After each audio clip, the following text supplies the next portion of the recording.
Okay, let's step through a doorway into another time, really. Into worlds where practices might seem strange, maybe even, shocking to us today. Right, completely woven into daily life back then. Exactly.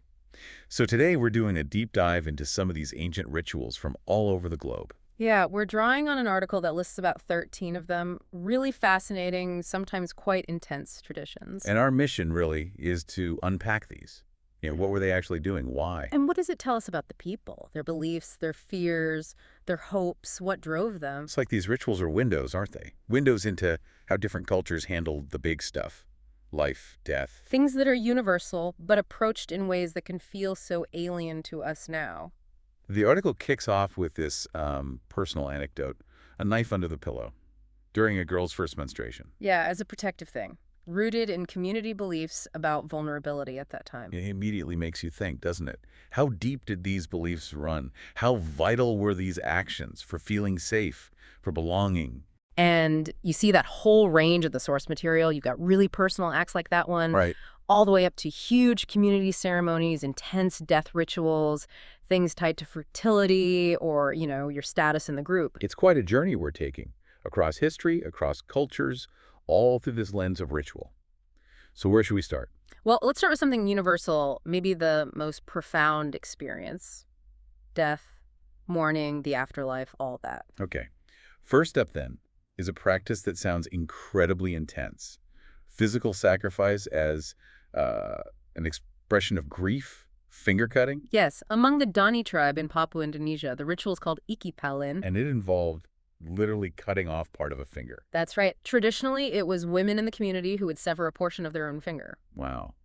That speaks volumes about the depth of sorrow, doesn't it? What was Yeah. the thinking behind it? It was this incredibly powerful, visible way to show deep sorrow, profound grief for loved ones who had died. Externalizing that internal pain. Exactly. And the source mentions it was often followed by ritual baths for purification. So there's a cleansing, transformative element, too. It's just so physical, the body itself becoming the focus of that loss. A very stark contrast to how many cultures handle grief today. Okay, moving from that very personal physical grief to something, well, much bigger in scale.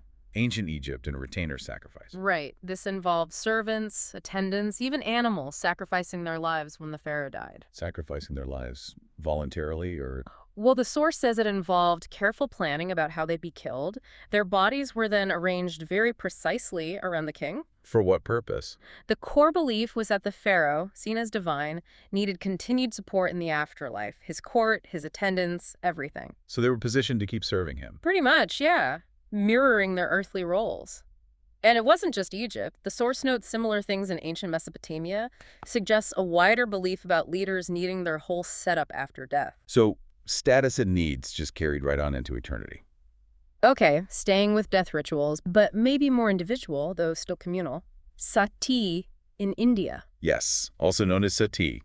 This was the practice where some Hindu women would self-immolate on their husband's funeral pyre. More common among higher castes, the article says. Yes, that's noted. And the belief behind this tragedy. It was framed as proving ultimate loyalty, honoring the husband by joining him in the afterlife. A demonstration of being the good wife. The source suggests societal pressure definitely played a role. It shows how personal acts get tangled up with social expectations, honor, especially around death. These examples are just, wow. Finger cutting, retainer sacrifice, Right. such radically different ways of dealing with death. From personal pain to societal duty to, well, the perceived needs of divine rulers. Deep beliefs about connections, status, what happens next. Absolutely. Okay, if those were intense. Let's shift to one that sounds almost celebratory. Famadiana in Madagascar, Dancing with the Bones. That title really catches you, doesn't it? It's so different. What actually happens? So in this Malagasy ritual, families periodically exhume the remains of their loved ones. They take them out of the tomb. Okay. Then they rewrap them in fresh silk shrouds. And then they celebrate. Music, dancing, feasting right there with the remains. Dancing with the actual bones. What's the philosophy there? It seems so counterintuitive to, say, Western ideas. It's grounded in this profound belief that the soul is immortal and the spirits of the ancestors remain nearby, part of the community. So it's not about mourning anymore. Not primarily, no. It's about rejoicing in their memory, feeling their continued presence. It's a communal reaffirmation that death doesn't break those bonds. It really reframes the whole relationship with the deceased. That's actually quite beautiful in a way, Ah, keeping that connection so vividly alive. yeah. Now, the Yanomami people in the Amazon, another very unique approach. Yes, and perhaps challenging for outsiders to understand. For the Yanomami, after a body is cremated, Right. the ashes might be mixed into a kind of plantain soup or preparation, Yeah. and then consumed by the deceased person's family members. Consumed, Yeah. eaten. Exactly. The belief is that this act literally allows the deceased to live on within the community. They become physically, spiritually part of the living group. Wow, so it's about integration, preventing that final separation. Yes, carrying the loved one forward, quite literally inside you. It's incredible. The range here: extreme, sacrifice, celebration, consumption, Yeah. all driven by this need to grapple with loss, maintain connection, but through such different cultural lenses. They tell us so much about beliefs surrounding the afterlife, the nature of connection itself.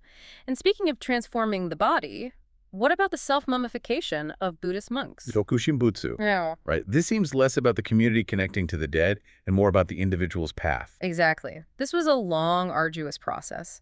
Monks would gradually reduce their food intake, eat specific things like pine needles, resins, sometimes toxic substances. To essentially preserve their own bodies before death. Yes, aiming to achieve mummification while still alive, often dying in a meditative posture. And the purpose wasn't service in the afterlife or community integration? No, it was deeply spiritual.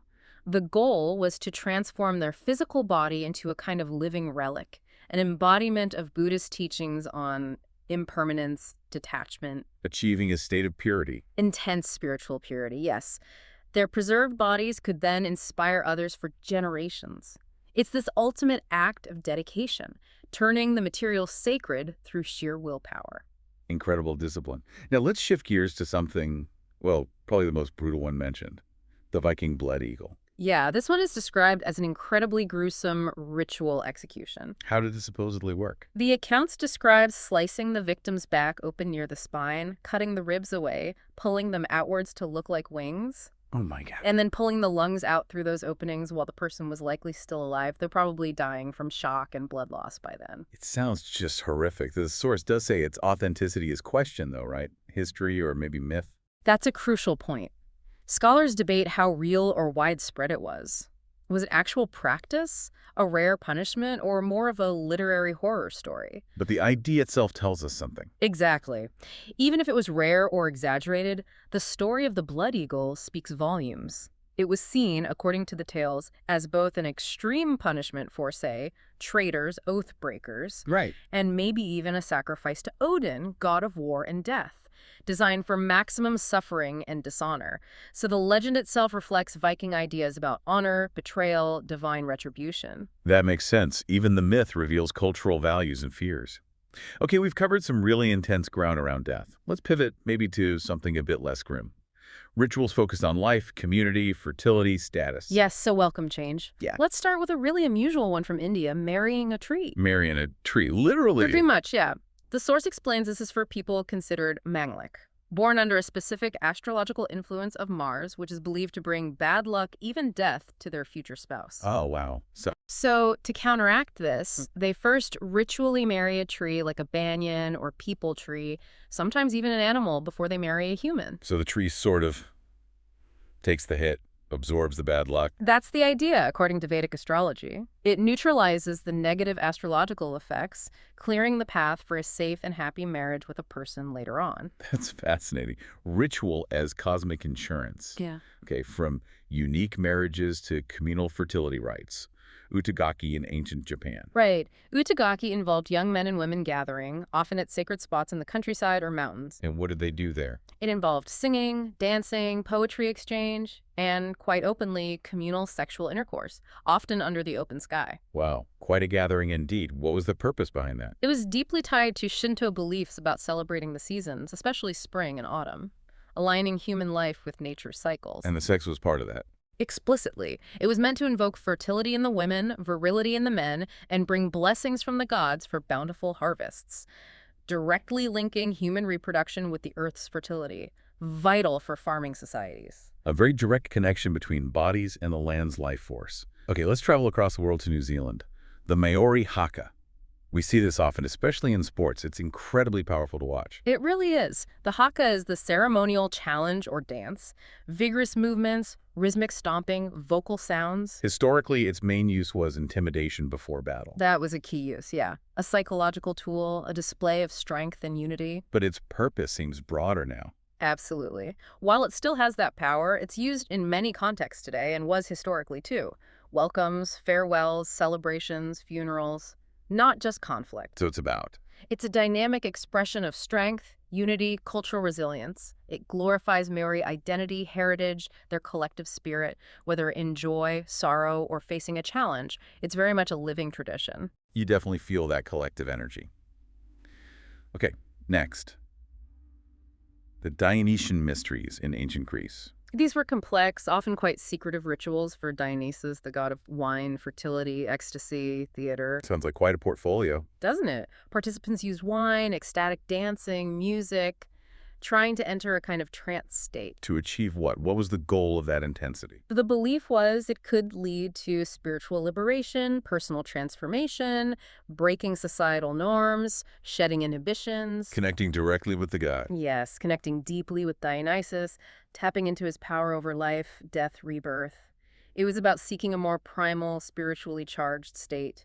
The source even notes echoes in later Samhain rituals. Interesting. A quest for transcendence. Now, something focused more squarely on identity and social standing. Teeth blackening in Vietnam. Right, numang. This involved applying substances, often from betel nut or lime, to deliberately darken the teeth, common among various ethnic groups there. Black teeth. Why? It seems the opposite of modern ideals. Exactly, and that's what's so interesting. Historically, black teeth weren't just beautiful. They were a key sign of maturity, civilization distinguishing humans from animals, and often high social status. So it marked you as belonging, as being of a certain standing. Precisely. It's less common now with changing global beauty standards, but it was a powerful visual marker of identity and place in the community. Really shows how culturally constructed beauty is. Okay, finally, let's touch on Mayan bloodletting. A significant ritual mainly performed by the Mayan elite kings, priests, nobles. And this involved self-harm. Deliberately cutting parts of their own bodies, yes. Commonly the tongue, ears, sometimes genitals to release blood. That sounds incredibly painful. For what purpose? The blood itself was seen as a potent sacred offering to the gods. An offering for. Many things. To communicate with deities, ensure the land's fertility, good harvests, maintain cosmic balance, keep the world going, basically. A heavy responsibility. Immense. The source mentions it was especially important during things like solar eclipses to appease the sun god, ensure his return. The elite used their own blood, their own bodies, as a sort of currency with the divine. Taking cosmic responsibility onto their own flesh. Wow. Looking at all these practices together, it's just incredible, isn't it? The sheer variety. From that personal knife under the pillar? To rulers bleeding for cosmic balance, you see this amazing human ingenuity in using ritual. They weren't just random acts, they were deeply embedded, reflecting beliefs, fears, hopes, connecting people. And whether they've lasted like the Haka or faded like Sati or maybe Utagaki, they give us this powerful, sometimes unsettling, but always fascinating glimpse into different ways of being human. You really do. The diversity is stunning, but those underlying needs to grieve, connect, thrive, find meaning, ensure things continue, they feel universal, don't they? Which brings us to a final thought, really, for you listening. When you think about all these varied, intense rituals, some painful, some joyful, some rooted in fear, others in hope, what does it tell us? What is the way these rituals persist or change or disappear? Tell us about what humans fundamentally value or fear or need across time and culture. What does the evolution of ritual maybe say about the evolution of us? Something to maybe mull over